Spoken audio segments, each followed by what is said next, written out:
आज मीकू की सुहागरात है और अंदर ही अंदर वो बहुत उत्तेजित है। एक लड़की की सुहागरात बहुत बड़ी बात है। अभी वो आएंगे और मेरा घूंघट उठाएंगे। सोच कर ही मुझे शर्म आ रही है। मीकू शर्म के मारे लाल हो रही थी। इतने में उसके पेट में गुड़गुड़ की आवाज होने लगती है और उसे जोर से पाद आती है। अरे बाप रे, इस टाइम पर पाद क्यों आ रही है? कोई बात नहीं, धीरे से छोड़ देती हूँ। ये बोलकर मीकू धीरे से पाद दिया, लेकिन मीकू का पेट खराब था। पाद मारते टाइम उसकी थोड़ी सी पोटी निकल गई। अरे अरे, ये क्या है भगवान, अब मैं क्या करूँ? इसे कैसे ढकूं? और तभी मीकू का पति चीकू कमरे में आया। उसे देखकर मीकू उस जगह के ऊपर तकिया रख दिया। अरे वाह मीकू, आज तो बहुत सुंदर लग रही हो तुम। आप भी ना कुछ भी बोलते हो। चीकू और मीकू बातचीत करने लगे, लेकिन मीकू का ध्यान चीकू पर नहीं है। वो बस यही सोच रही है कि चीकू को जैसे उसकी करतूत का पता ना चल पाए। लेकिन मीकू बचपन से ही ऐसी है और 2 दिन में उसका पेट खराब हो जाता है। जब वो 10 साल की थी तब वो बाहर का खाना खाना शुरू कर दिया। उसको तीखा खाना बहुत पसंद था। एक दिन उसकी माँ कमला ने खाना लेकर उसके सामने आई। मीकू ने थोड़ा सा खाना खाया और कहा, ये क्या माँ, इसमें तो बिल्कुल भी मिर्ची नहीं डाले आप। ज्यादा मिर्ची खाना अच्छी बात नहीं होता बेटी, पेट खराब होता है। नहीं माँ, मुझे मिर्ची दो, मुझे तीखा खाना बहुत पसंद है। मीकू ने भरकर मिर्ची खाया और अगले ही दिन उसका पेट खराब हो गया। उसे दिन में 5 बार टॉयलेट जाना पड़ा। फिर भी वो नहीं रुकी। उसे मिर्ची इतना पसंद था कि वो भर भर के मिर्ची खाना शुरू कर दिया और ऐसे ही वो बड़ी होती रही। एक दिन उसका पेट इतना खराब हो गया कि उसका बिस्तर पर ही पोटी निकल गई।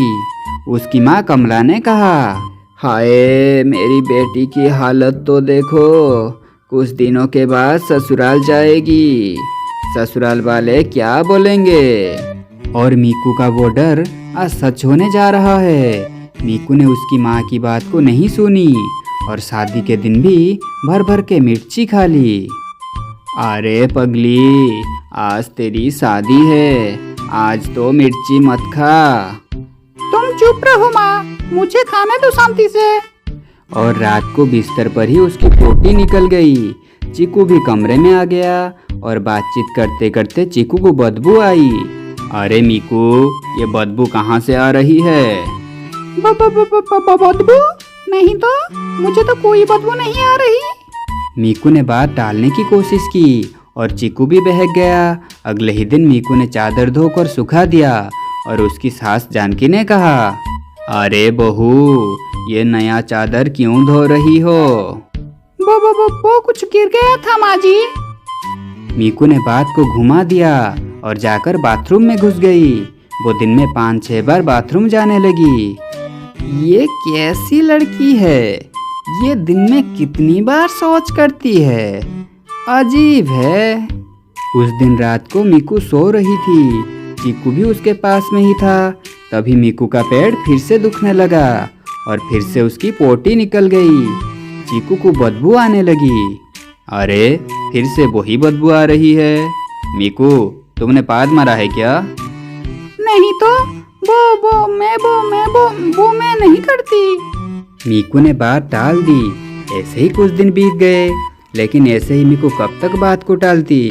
एक दिन सुबह चीकू बाथरूम में था कि तभी मीकू नाश्ते के साथ 8-10 मिर्ची खा गई और उसे जोर से पोटी आ गई। वो बाथरूम की ओर भागी और देखा कि बाथरूम का दरवाजा तो बंद है। अरे ये क्या है? अब क्या होगा? मुझे तो बहुत जोर से आ रही है। अब मैं कहाँ पोटी करूँगी? मीकू भागकर अपने कमरे में चली गई। उसने बहुत देर तक पोटी रोक रखने की कोशिश की, लेकिन और रुका नहीं जा रहा था। अरे बाप रे, क्या मुश्किल है और क्या मुसीबत है। एक काम करती हूँ, मैं यही कर देती हूँ, बाद में धो दूंगी तो किसी को पता भी नहीं चलेगा। ये बोलकर मीकू बिस्तर पर ही पोटी कर दी और तभी जानकी कमरे के अंदर चली आई। छी छी छी, ये सब क्या है? ये सब क्या कर रही हो बहू? तुमको शर्म नहीं आई ये सब करते हुए? ये बो माची मुझे बहुत जोर से आई थी। तो क्या बिस्तर पर ही कर देगी? तभी मीकू भी वहां आ गया। अच्छा, तो सुहागरात वाले दिन पे भी तुमने ऐसा ही किया था, इसलिए बदबू आ रही थी। तुम जैसी बीवी मुझे नहीं चाहिए। चीकू ने मीकू को घर से निकाल दिया। मीकू अपने मायके चली गई और रोने लगी। तो कमला ने कहा, देखा बेटा, इसलिए कहती थी कि इतना मिर्ची मत खा। मैं समझ गई हूँ माँ, मुझसे गलती हो गई। मीकू बदल गई। उसने मिर्ची खाना बंद कर दिया, अपना इलाज करवाई और डॉक्टर ने उसे ठीक कर दिया। उसने जानकी और चीकू से माफ़ी भी मांग ली और फिर से वो उस घर में चली गई और उसके बाद खुशी खुशी रहने लगी। ये कहानी एक खूबसूरत जंगल की है। उस जंगल में रहने वाले चीकू चिड़िया का पास के जंगल में रहने वाले मीकू चिड़िया के साथ नई नई शादी हुई थी। आज उनकी सुहागरात थी। चीकू, मुझे बहुत जोर से आई है। हाँ, तो बाथरूम में चली जाओ ना। दरअसल मीकू एक बहुत गरीब घर की चिड़िया है। उनके घर में शौचालय नहीं था, इसलिए मीकू को बाहर शौच करने जाना पड़ता था और वो ही मीकू की आदत में बदल गई। मीकू जवान हो गई और उसकी शादी चीकू से तय हो गई। चीकू अच्छा घर का लड़का है, उसके पास जमीन जायदाद, अच्छा घर, सब कुछ है। और अब शादी के बाद मीकू पहली बार चीकू के घर आई है और उसे बहुत जोर से टट्टी आई है। अरे मीकू, खड़ी खड़ी क्या सोच रही हो? जाओ ना बाथरूम में। मीकू बाथरूम में चली गई और कमोड देखकर उसके होश उड़ गए। अरे कमबख्त, ये कुर्सी जैसी चीज है क्या?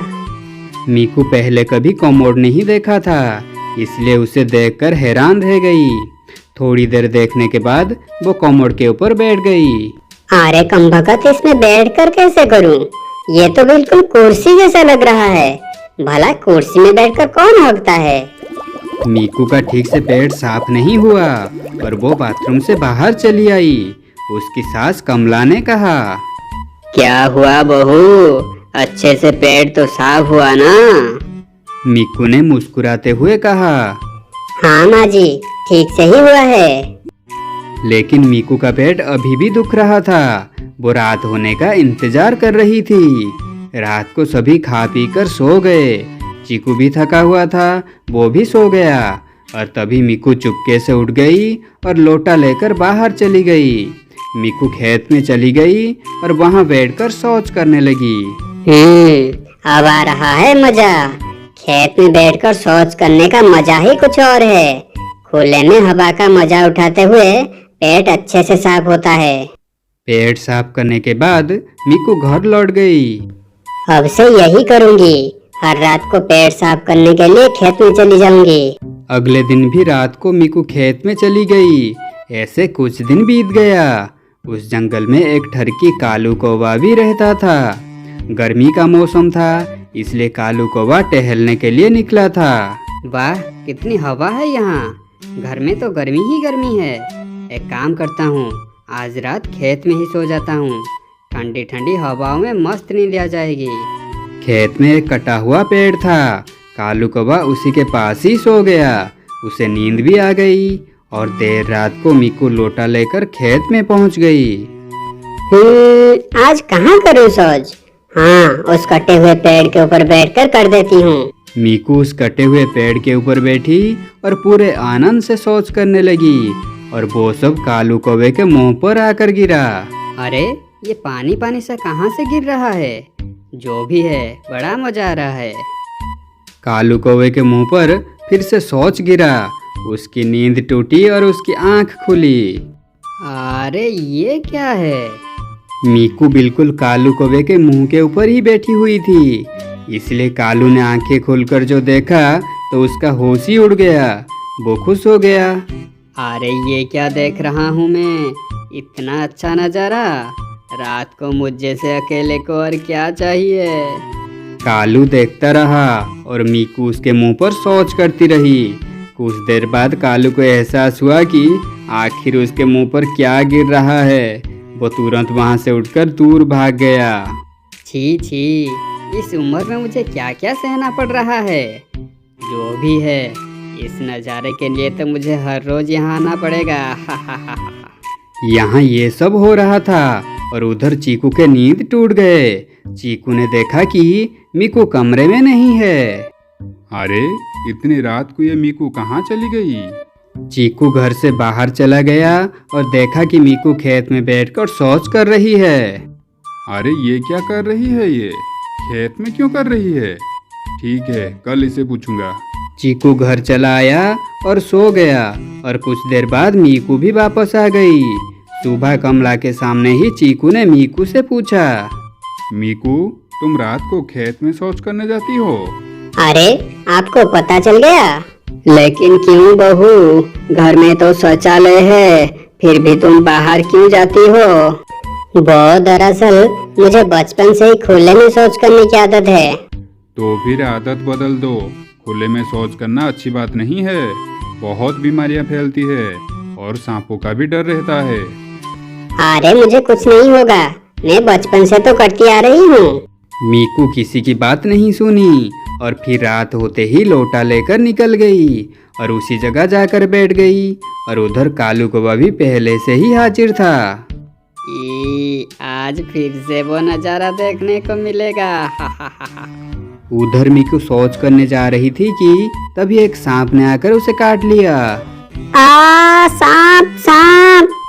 कालू कौवा भी सांप को देखकर वहां से भाग गया।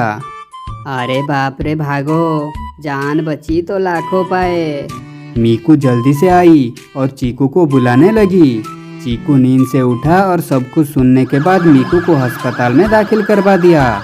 डॉक्टर ने मीकू की जान बचा ली। मीकू ने रोते हुए चीकू से कहा, आप सही कह रहे थे जी, मैं आज से खुले में शौच नहीं करूंगी। मेरी अच्छी बीबी, खुले में शौच करने से जान और सम्मान दोनों की हानि होती है। चलो घर चलते हैं।